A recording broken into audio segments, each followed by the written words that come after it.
संवहन यहाँ पर पौधों में, पौधों को भी पादप कहते हैं। पादप में संवहन कैसे होता है? संवहन कहो या वहन कहो, इनका मतलब होता है जो भी पदार्थ हैं, तत्व हैं, वस्तुएं हैं, एक स्थान से दूसरे स्थान पर पहुंचना। पहुंचता कैसे है? बहुत ही सिंपल है, आसान है, इसको समझो।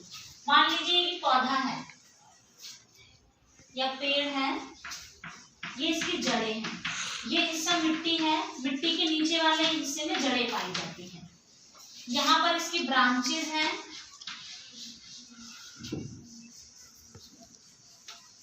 और यहाँ पर पूरे वृक्ष में पत्तियां होती हैं। और मान लीजिए और भी ब्रांचेस निकली हुई हैं, तो वहां पर भी पत्तियां होंगी।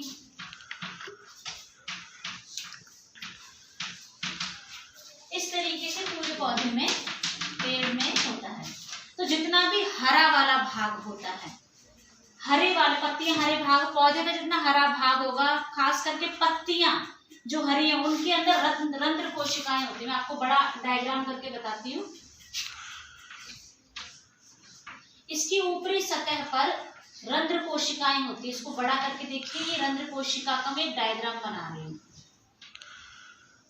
इस समय पर ये रंध्र कोशिका खुली हुई है, अगर ये बंद होती तो इस तरीके से ये बंद है। इसका खुलना और बंद होना द्वार कोशिकाएं नियंत्रण करती है। यहाँ पर होती है द्वार कोशिकाएं।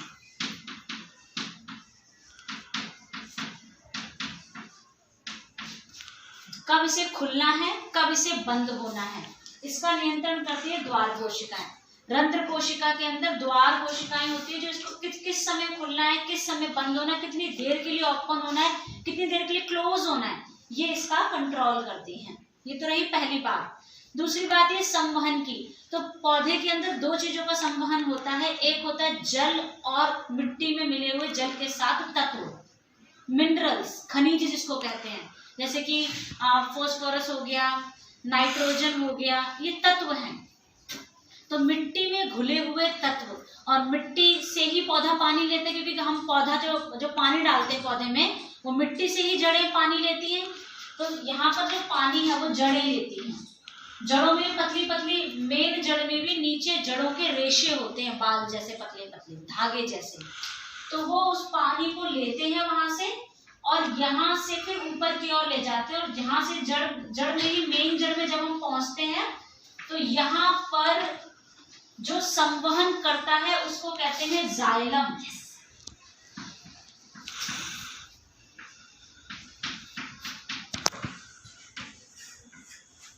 जिनको दारू वाहिकाएं भी कहा जाता है।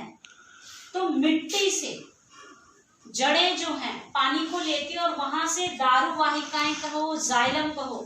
जाइलम वो उतक है, जाइलम एक उतक है जो कि जल और जल में घुले हुए तत्वों को नीचे से ऊपर की ओर पौधे के हर एक भाग में पहुंचाता है। जाइलम, दारू वाहिकाएं और वाहिकाएं, ये सब क्या करते हैं? जाइलम के अंदर ही होती है वाहिकाएं। तो ये जाइलम मेन क्या है? जाइलम वो उतक है जो जल और जल में घुले हुए तत्वों को जड़ से ऊपर की ओर पौधों में, पादपों में हर एक भाग में पहुंचाता है। जाइलम का जो संवहन होता है वो एक दिशा में होता है, नीचे से ऊपर की ओर। ठीक है, ये तरीका है। उसके बाद भोजन बनता है पत्तियों में, क्योंकि वहां हरित लवण है, पत्ती हरी है।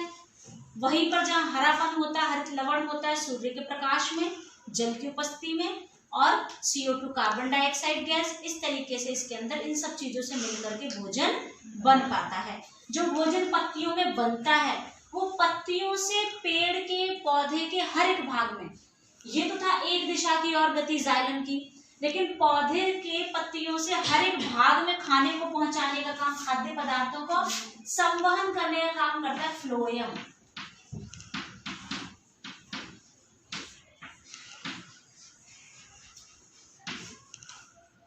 फ्लोएम क्या करता है? फ्लोएम पत्तियों से पौधे के टहनियों में, नीचे, दाएं बाएं, हर दिशा में, पहली बात तो ये संवहन करता है। जाइलम केवल एक दिशा में, और फ्लोएम हर दिशा में संवहन करता है। इसके पास कंपेनियन सेल होते हैं, सीड ट्यूब्स होते हैं, ये इसके अंदर ही होते हैं, फ्लोएम के अंदर। तो फ्लोएम वो ऊतक है जो खाद्य पदार्थों को पौधे के हर एक भाग में संवहित करता है। तो ये था हमारा पादपों में संवहन।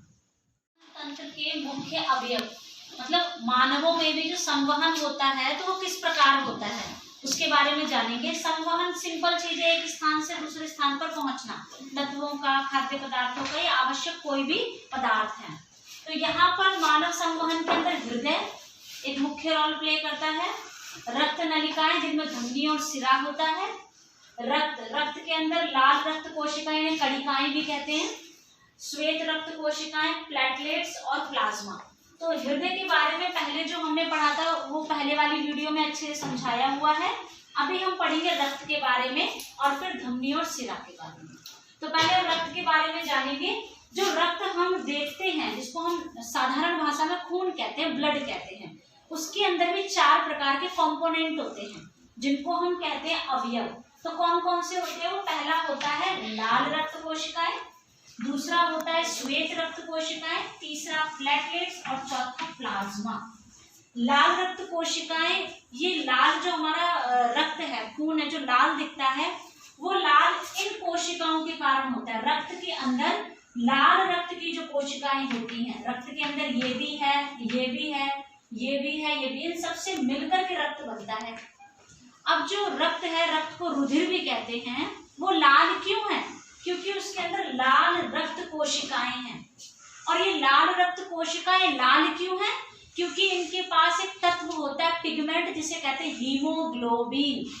ये एक लोहे का तत्व, लोह युक्त तत्व, लोह मतलब कोई ठोस पदार्थ है लेकिन लोह आयन युक्त ये तत्व होता है जिसको हीमोग्लोबिन कहते हैं। हीमोग्लोबिन के कारण ये लाल रंग की रक्त कोशिकाएं होती हैं। और हीमोग्लोबिन का काम होता है गैसों का आदान प्रदान करवाना, और जो हम सांस लेते हैं उसमें से ऑक्सीजन को अंदर ले जाने में सबसे बड़ा रोल प्ले करता है हीमोग्लोबिन। हीमोग्लोबिन नॉर्मल होगा तो ऑक्सीजन का कंटेंट हमारे शरीर की हर एक कोशिकाओं में पहुंचेगा। साथ ही जब श्वसन हो जाता है तो यही ऑक्सीजन CO2 में बदल जाता है, तो CO2 को रिलीज करने में भी ये हेल्प करता है। तो ये था लाल रक्त कोशिकाओं का काम। उसके बाद है श्वेत रक्त कोशिकाएं।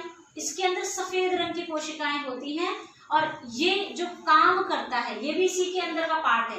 इसका काम होता है रोगों से लड़ने की क्षमता बढ़ाना, बीमारियों से सुरक्षा प्रदान करना। तो ये एक तरीके से हमारे लिए सैनिक का काम करते हैं, बीमारियों से लड़ने में मदद करते, सुरक्षा प्रदान करते हैं। प्लेटलेट्स जब कहीं चोट लग जाती है, कट जाता है या कोई इंजरी हो जाती है तो वहां पर हल्का छिल जाता है, फट जाता है, तो वहां पर खून बहते बहते अपने आप ही रुक जाता है, या हम कुछ लगाते हैं ऑइंटमेंट तो उससे भी रुक जाता है। तो जब वो रुक जाता है खून तो रुकता किसकी वजह से? प्लेटलेट्स की वजह से। जब प्लेटलेट्स कम हो जाते हैं यदि किसी के बहुत, तो उसका खून बहना बंद नहीं होता और उससे ज्यादा खून शरीर से निकल जाएगा तो मृत्यु भी हो सकती है। तो प्लेटलेट्स का काम होता है खून का थक्का बनाना और बहते खून को जहाँ चोट लगे उसको रोकना। फिर है प्लाज्मा। प्लाज्मा जो खून के अंदर पतलापन होता है, गीलापन, तरल ही दिखता है ना, रक्त तो हमने भर उसमें रंग देखा है लेकिन तरल तो है ना वो, तो तरल वाला भाग जितना भी होगा वो प्लाज्मा की वजह से होता है। यदि प्लाज्मा ना हो तो रक्त तरल नहीं होगा, इसलिए इसकी भी बहुत बड़ी भूमिका है। और जो प्लाज्मा होता है ना उसमें बच्चे 90% जल होता है, 90% जल होता है प्लाज्मा के अंदर। बाकी 10% में कुछ प्रतिशत प्रोटीन होता है और कुछ प्रतिशत उसके अंदर कुछ विशेष प्रकार के खनिज अवयव होते हैं। खनिज और प्रोटीन होता है, बाकी 90% जल होता है। तो इस तरीके से रक्त के 4 अवयव हैं जिनकी अपनी अपनी भूमिका है। आगे हम पढ़ेंगे धमनी और सिरा। संवहन में जो रह गया था हृदय भी हमने कर लिया, रक्त के बारे में पढ़ लिया, अब रह गया था धमनी और सिरा। ये नलिकाएं हैं नसों जैसी जो कि रक्त को एक स्थान से दूसरे स्थान पर पहुंचाती है, क्योंकि हमारे शरीर के अंदर नलिकाएं हैं, नसें होती हैं जो हमें यहाँ पर भी फील होती है, पूरी बॉडी में है। तो वो 2 प्रकार की हैं जो रक्त का प्रवाह कर रही है, धमनी और सिरा। धमनी का काम क्या होता है बच्चे? ऑक्सीकरण, जिस रुधिर में ऑक्सीजन मिक्स हो जाता है, जिस रक्त में कल बताया था ना कैसे ऑक्सीजन मिक्स होता है, तो यहाँ पर जब रुधिर के अंदर ऑक्सीजन मिक्स हो जाता है तो उसका संवहन ऑक्सीकृत रुधिर को हृदय से शरीर के विभिन्न अंगों में ऑक्सीजन युक्त जो रक्त होता है, खून होता है, उसको हृदय से, हार्ट से पूरी बॉडी में ले जाना। मतलब मानव हृदय से ऑक्सीजन मिक्स रुधिर को पूरे शरीर के भागों में ले जाने का काम करता है धमनी। उसके बाद धमनी की जो भित्ति, जो नलिकाएं हैं, उसकी जो परत होती है ना, भित्ति किनारियां, जो भित्ति होती है वो थोड़ी मोटी और ज्यादा लचीली होती है। लचीली मतलब आराम से मुड़ सकती है, तो लचीली और मोटी होती हैं, और इसमें कोई वाल्व नहीं होता। उसके बाद आप सिरा पर आएंगे तो ये क्या करते हैं, शरीर में जब रक्त पहुंच जाता है विभिन्न अंगों में, तो वहां से पहुंचने के बाद वो कार्बन डाइऑक्साइड मिक्स हो जाएगी, फिर उसमें ऑक्सीजन बदल जाएगा CO2 में, क्योंकि श्वसन हो गया। तो CO2 युक्त मतलब कि जो ऑक्सीकृत नहीं है, विऑक्सीकृत है, तो शरीर के विभिन्न अंगों से विऑक्सीकृत रुधिर को एकत्र कर वापस हृदय में लाती है, जो ये धमनी था वो हृदय से शरीर में लेके जा रही थी, रक्त को हृदय से शरीर में लेकर जा रही थी, वो भी ऑक्सीजन युक्त रुधिर। जो सिरा है वो शरीर से हृदय तक लेके जा रही है, वो भी CO2 वाले रक्त को, विऑक्सीकृत जिसको कहते हैं हम, जिसमें O2 नहीं है, CO2 है, उस रक्त को शरीर से हृदय में वापस लेकर जाती है। और ये धमनी हृदय से शरीर में ऑक्सीजन वाले रक्त को, इसकी जो सिरे की जो नलिकाओं की भित्ति होती है ना, वो कम मोटी होती है, धमनी की तुलना में कम मोटी होती है और कम लचीली होती है, और इसमें वाल्व होते हैं। वाल्व इसलिए होता है ताकि रक्त का बैक फ्लो ना हो जाए। ठीक है, तो यहाँ तक ये कॉन्सेप्ट हमारा क्लियर हो गया।